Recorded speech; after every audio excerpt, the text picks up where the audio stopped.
പത്തനംതിട്ടയിൽ നിന്ന് നിതിൻ തോമസ് ചേരുന്നുണ്ട്. നിതിൻ, ഈ ദുരന്തത്തിൽ ഏറ്റവും കൂടുതൽ ആളുകൾ കൊല്ലപ്പെട്ടത് അല്ലെങ്കിൽ മരണപ്പെട്ടത് പത്തനംതിട്ട സ്വദേശികളാണ്. ഇവരുടെ മൃതദേഹങ്ങൾ ഇപ്പോൾ നാട്ടിലേക്ക് പുറപ്പെട്ടിട്ടുണ്ട് എന്നാണ് മനസ്സിലാക്കുന്നത്. എപ്പോഴാണ് അവിടുത്തെ ഈ മൃതദേഹങ്ങൾ സംസ്കാര ചടങ്ങുകൾ ഉൾപ്പെടെയുള്ള കാര്യങ്ങളിൽ ഒരു വ്യക്തത വന്നിട്ടുണ്ടോ? വിവരങ്ങൾ എങ്ങനെ? അതേ അമൃത, ഏറ്റവും കൂടുതൽ മരണങ്ങൾ സ്ഥിരീകരിച്ചത് പത്തനംതിട്ട ജില്ലയിലായിരുന്നു. 6 മരണങ്ങളായിരുന്നു ആദ്യം ഇവിടെ സ്ഥിരീകരിച്ചിരുന്നത്. എന്നാൽ ഒരാൾ നിരണം സ്വദേശി തോമസ് മാത്യു, അദ്ദേഹം ഇപ്പോൾ സ്ഥിരമായി താമസിക്കുന്നത് പാണ്ടനാടാണ്. അത് ആലപ്പുഴയുടെ ഭാഗമായതിനാൽ ആലപ്പുഴയിൽ വെച്ചാണ് സംസ്കാരം നടക്കുക. ഇപ്പോൾ സംസ്കാര ചടങ്ങുകൾക്ക് വേണ്ടിയിട്ടുള്ള എല്ലാവിധമായ ഒരുക്കങ്ങളും ജില്ലയുടെ പല ഭാഗങ്ങളിലായി നടന്നു വരികയാണ്.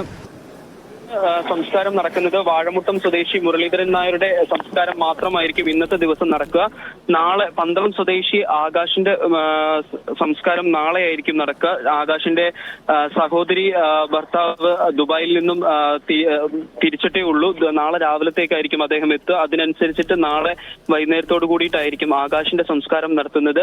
തിരുവല്ല സ്വദേശി തോമസ് സി ഉമ്മന്റെ മൃതദേഹം തൽക്കാലം മോർച്ചറിയിലേക്ക് മാറ്റാനാണ് ബന്ധുക്കൾ തീരുമാനിച്ചിരിക്കുന്നത്. അദ്ദേഹത്തിന്റെ സംസ്കാര വിവരങ്ങൾ പിന്നീട് അറിയിക്കാമെന്നാണ് നിലവിൽ അറിയിച്ചിരിക്കുന്നത്. തിങ്കളാഴ്ചയായിരിക്കാം സംസ്കാരം നടത്തുന്നത് എന്നും അവർ അറിയിച്ചിട്ടുണ്ട്.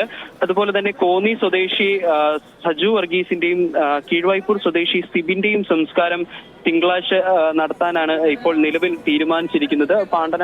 പാണ്ടനാട് താമസമാക്കിയ നിരണം സ്വദേശി മാത്യു ഉമ്മന്റെ തോമസ് മാത്യുവിന്റെ സംസ്കാരം ഞായറാഴ്ചയും നടത്താനാണ് നിലവിൽ തീരുമാനിച്ചിരിക്കുന്നത്. ജില്ലാ ഭരണകൂടവും പോലീസും ചേർന്ന് തിരുവല്ല ഇടിഞ്ഞില്ലത്ത് നിന്നായിരിക്കും ഈ മൃതദേഹങ്ങൾ ഏറ്റുവാങ്ങുന്നത്. തിരുവല്ല ഇടിഞ്ഞില്ലമാണ് പത്തനംതിട്ട ജില്ലയുടെ ബോർഡറായി വരുന്നത്. അപ്പൊ അവിടെ നിന്ന് ജില്ലാ ഭരണകൂടവും പോലീസും ഇത് ഏറ്റുവാങ്ങും. ജില്ലയുടെ പ്രതിനിധിയായി കളക്ടറും പോലീസ് മേധാവിയും ഇവിടേക്ക് ഓൾറെഡി തിരിച്ചിട്ടുണ്ട്. ഇരുവരും ഏതാനും നിമിഷങ്ങൾക്കകം അവിടെ എത്തിച്ചേരും.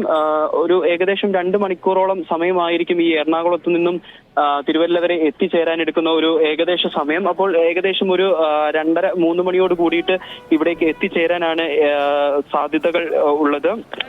മൃതദേഹങ്ങൾ മോർച്ചറിയിലേക്കും വീടുകളിലേക്കും എത്തിക്കാനുള്ള എല്ലാ ക്രമീകരണങ്ങളും പൂർത്തിയാക്കിയിട്ടുള്ളതായി ജില്ലാ ഭരണകൂടം നമ്മളെ അറിയിക്കുന്നുണ്ട്. അതുപോലെ തന്നെ സംസ്കാര ചടങ്ങിന് ഗതാഗത നിയന്ത്രണവും സുരക്ഷാ ക്രമീകരണങ്ങളും ഉണ്ടാകുമെന്നും പത്തനംതിട്ട ജില്ലാ പോലീസ് മേധാവി ഔദ്യോഗികമായി തന്നെ നമ്മളെ ഇപ്പോൾ അറിയിച്ചിട്ടുണ്ട്. അമൃത.